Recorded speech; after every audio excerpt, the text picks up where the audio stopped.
You're listening to the Klein Dental Podcast from VivaLearning.com. Thanks for joining us. I'm Dr. Phil Klein. When we think about dental impressions, we typically focus on tooth preparation and the impression material itself. But without clear and accurate access to the tooth structure we aim to replicate, it's virtually impossible to get a precise impression, which includes all of our margins. Today we'll be discussing why tissue retraction is so important in achieving the ideal impression and how to think critically about our restorative field and keeping it dry. Our guest is Dr. Rainey, who owns and operates her own clinical practice. She currently teaches direct restorative techniques to dentists in the U.S. and Canada.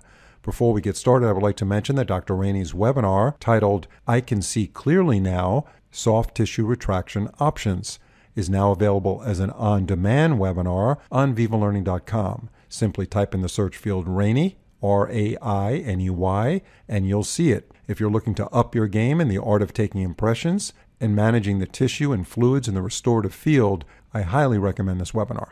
Dr. Rainey, it's a pleasure to have you on the show. Hi, Phil. Thanks for having me today. Yeah, so we talked a little bit off the air, and I know that you're moving from one state to another, so you've got a lot going on right now, so we really do appreciate your time. And this is definitely a topic that's super important because taking an accurate impression is instrumental and absolutely imperative in order for us to get a good indirect restoration. There's no doubt about it.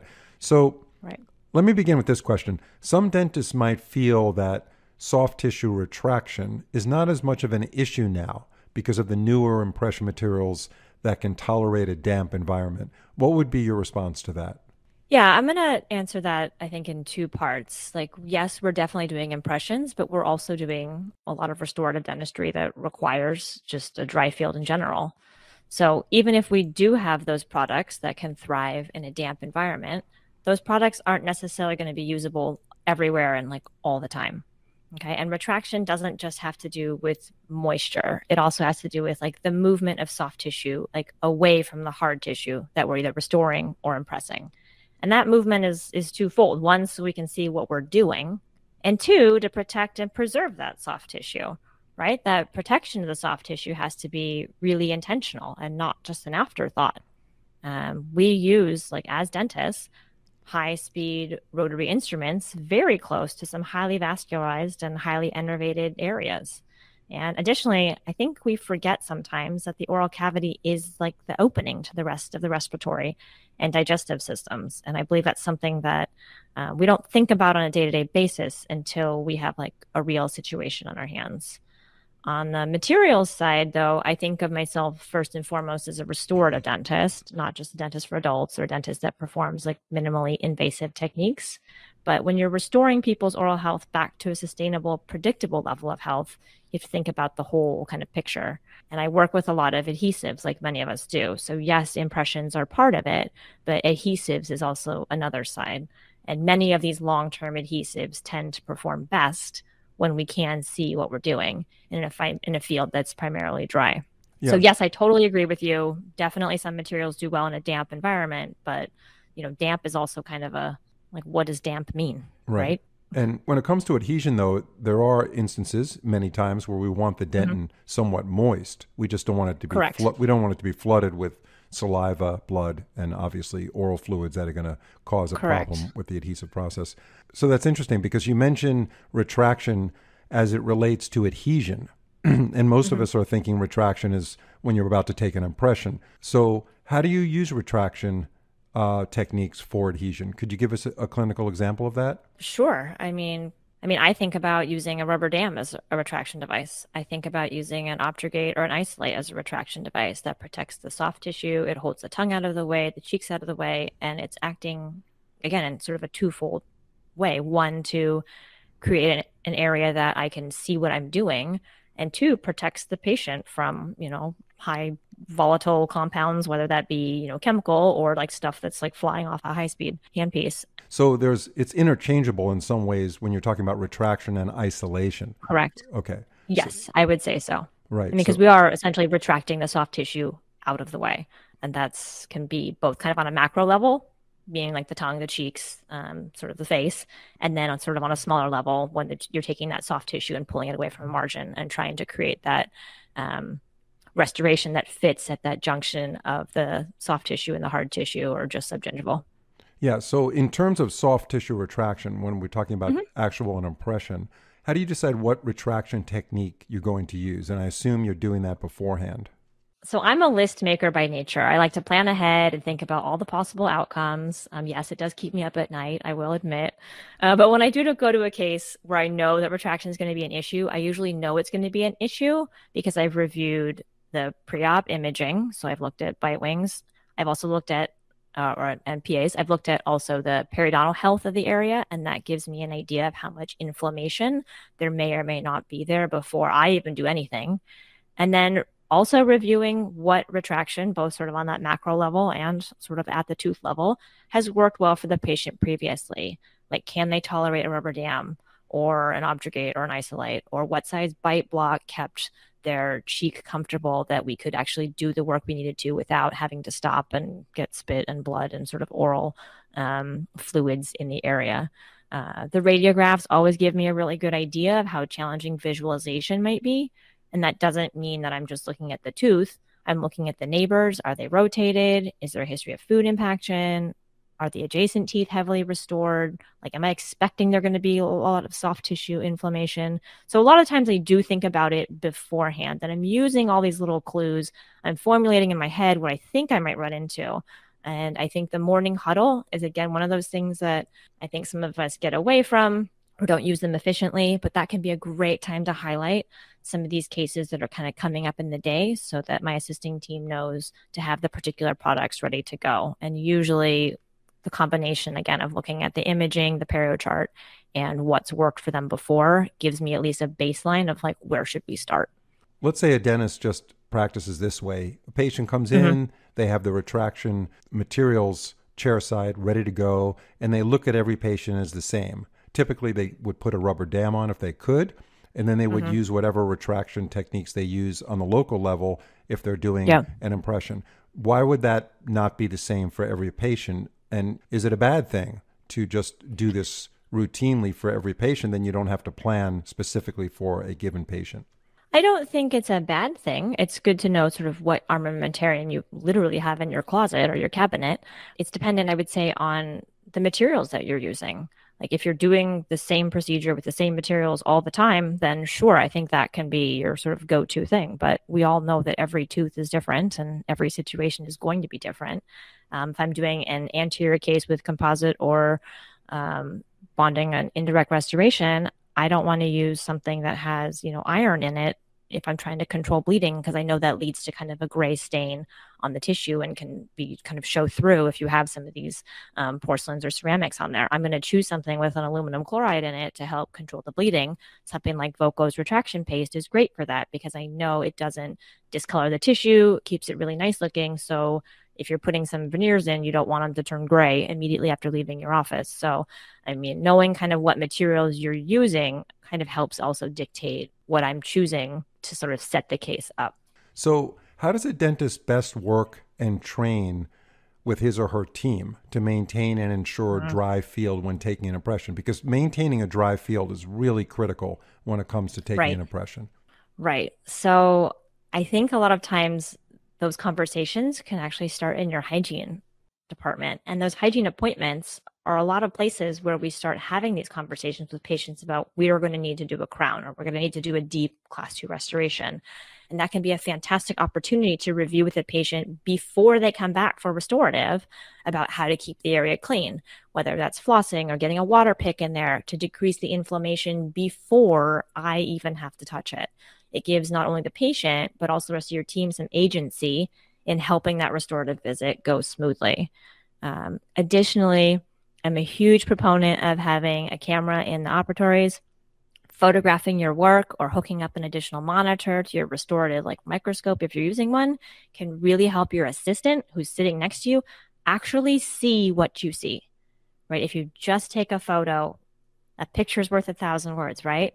If you show them what you're seeing and it's a big bloody mess in there, they're going to know, oh, shoot, like, we've got to get this under control. And I've got to open the cabinet and pull out, 8 more cords or retraction paste or whatever it is that is comfortable for you to get the bleeding under control. So I think showing the rest of your team why it's important, in addition to telling them, can get everybody on the same page. Yeah. So when you're doing a bigger case and you know that that patient has gingival inflammation and you're doing subgingival margins, then you're going to expect bleeding, which is going to be a real problem when you're trying to get a really clean, accurate impression. So how do you communicate with your hygiene team, and what kind of preparation do you do clinically for that patient before you go in there and start cutting those preps? I mean, again, it comes down to that, morning huddle. If I know that someone's got a 6-unit case coming up, I'll say, hey, your 10 o'clock patient is coming back in 2 weeks. Can you please just make sure that you drive the point home with them, or get in there today and make sure that we get everything super clean before they come back. Maybe we talk about putting them on an antimicrobial mouth rinse before they come back for the next 2 weeks. But trying to bring them into a part of this, because we know that the foundation of a lot of our restorative work does come from the periodontium. And if we don't have healthy periodontium, I can do whatever I want that restorative appointment, but if it's going to be a bloody mess, you're right, it's not going to end super well for anybody. So you have these morning huddles every day where you talk about patients? Daily. Yep. Wow. So that's really good. So how do you coordinate that morning huddle, knowing that the patient that your hygiene team is treating is going to be back in 2 weeks for prosthetic work? I know it's in the schedule, but how do you manage all that where you keep track of this stuff? Well, when I was, an owner in California, I had a little bit of a smaller practice that was fee-for-service based, and that really allowed me to know my patients. It really allowed me to know who the people were in the practice and when they were coming, and kind of know their story. And I was intentional about creating a practice like that, but that allowed me, by not having a bajillion patients, to actually know who's in the schedule, why are they coming, how can we all work together to provide the best outcome for us and for them. So I felt pretty strongly about having these morning huddles and actually knowing the people that were sitting in our chair. They weren't just a tooth number. It just wasn't a 6-unit case. But this is Jane. Jane is a teacher. She just retired. And, this is part of her story, is getting her teeth restored, to build that kind of culture with the team members. So the huddle was kind of a natural extension of us just knowing who was coming in and who was retiring and whose birthday it was and who was getting married and who was celebrating a 50th anniversary. Yeah, that's the beautiful part of a smaller practice. And correct. It's really a gratifying environment to work in as a dentist and to get to know the families. I recently did a podcast with a doctor who works in rural America, where the closest specialist to his general practice is like 40, 50 miles away. So he had he had to learn how to do molar root canal using lasers, and, everything. But he knew every single patient. He knew their family. He treated multiple generations of that family. And he's very, very happy in practicing, probably 45 years now, an old friend. But it sounds like to me that these morning huddles in the environment that you worked in really sets itself up perfectly for knowing the patient and preparing that patient on the hygiene side for these indirect cases. The larger ones, of course, are even more critical. But how does that work now with big business dentistry on the DSO side? How do you see corporate dental practices that are volume-based maintaining that level of personal care high enough where we get good impressions because we prepare for this in advance, and all these morning huddle interactions that are so crucial to leading the patient down the path to a full body wellness approach? I see that as a kind of a problem in today's large DSO environment. What's your thought on that?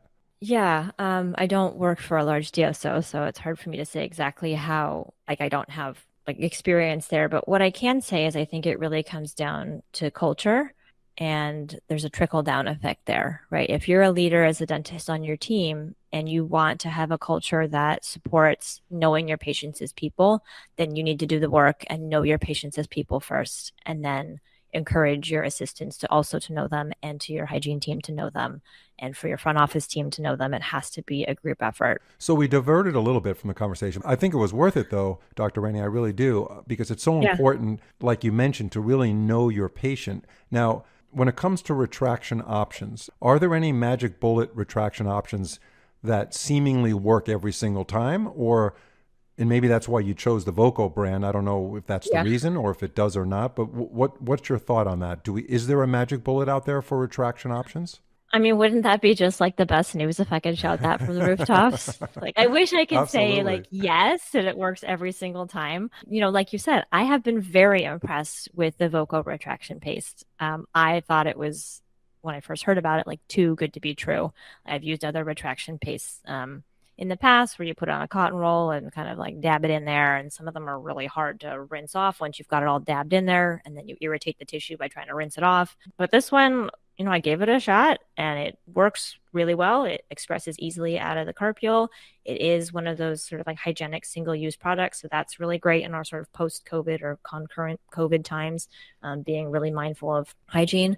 And then it washes off super easy after like 1 to 2 minutes. So I wouldn't say it's a magic bullet and it works like that one product works every single time. I mean, it clearly really depends on your individual restorative situation and what materials you're using, but I have been really impressed by that product in particular. But again, I think it depends on your patient.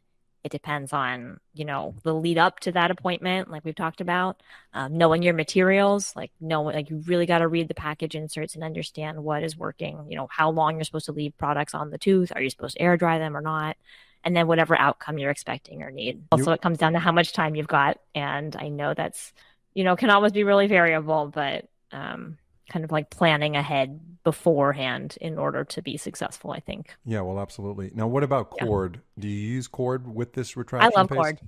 I love cord. I was trained as a 2-cord gal, and I will probably continue to be a 2-cord gal. With the retraction paste, usually I'm still putting a cord in there. I love ultra dense cords. They're easy to see. They're easy to pack. They come in the little container that has the little cutter right on there. I'm a huge fan. I have a hard time not using cord, I think, because it's just ingrained in me. But I don't usually have to put 2 cords in there. If I can get away with 1, 000 cord just to kind of get the tissue kind of pushed out of the way and then pump the paste in there, give it a minute or 2, and then rinse it off. We're ready to go. Yeah, and we talked again off the air briefly about soft tissue lasers. I know you're not a current user of a soft tissue laser, but Right. what's your feeling about having one around?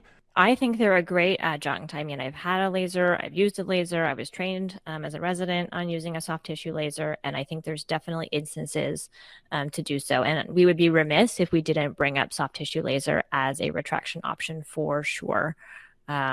But there's a little bit of a learning curve on them, and bringing teams up to speed, and with the changing of team members, which is something that we've all faced a lot in the last 2 to 3 years, especially making sure that everybody is safe when using a laser is a little bit more learning curve than here, put this in the dispenser and squish it out on the gum line. But yes, I absolutely think soft tissue lasers should be in your armamentarium of things to consider with soft tissue retraction.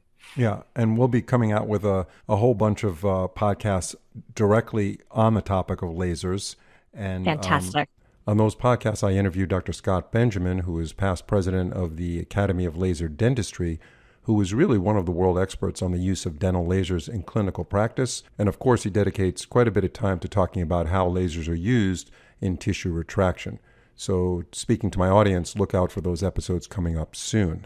Well, listen, we really enjoyed this, Dr. Rainey. Thanks so much for taking the time. I know you're on the move right now between states. I wish you the best. Thank you. With your new venture into whatever dental practice you decide to work in.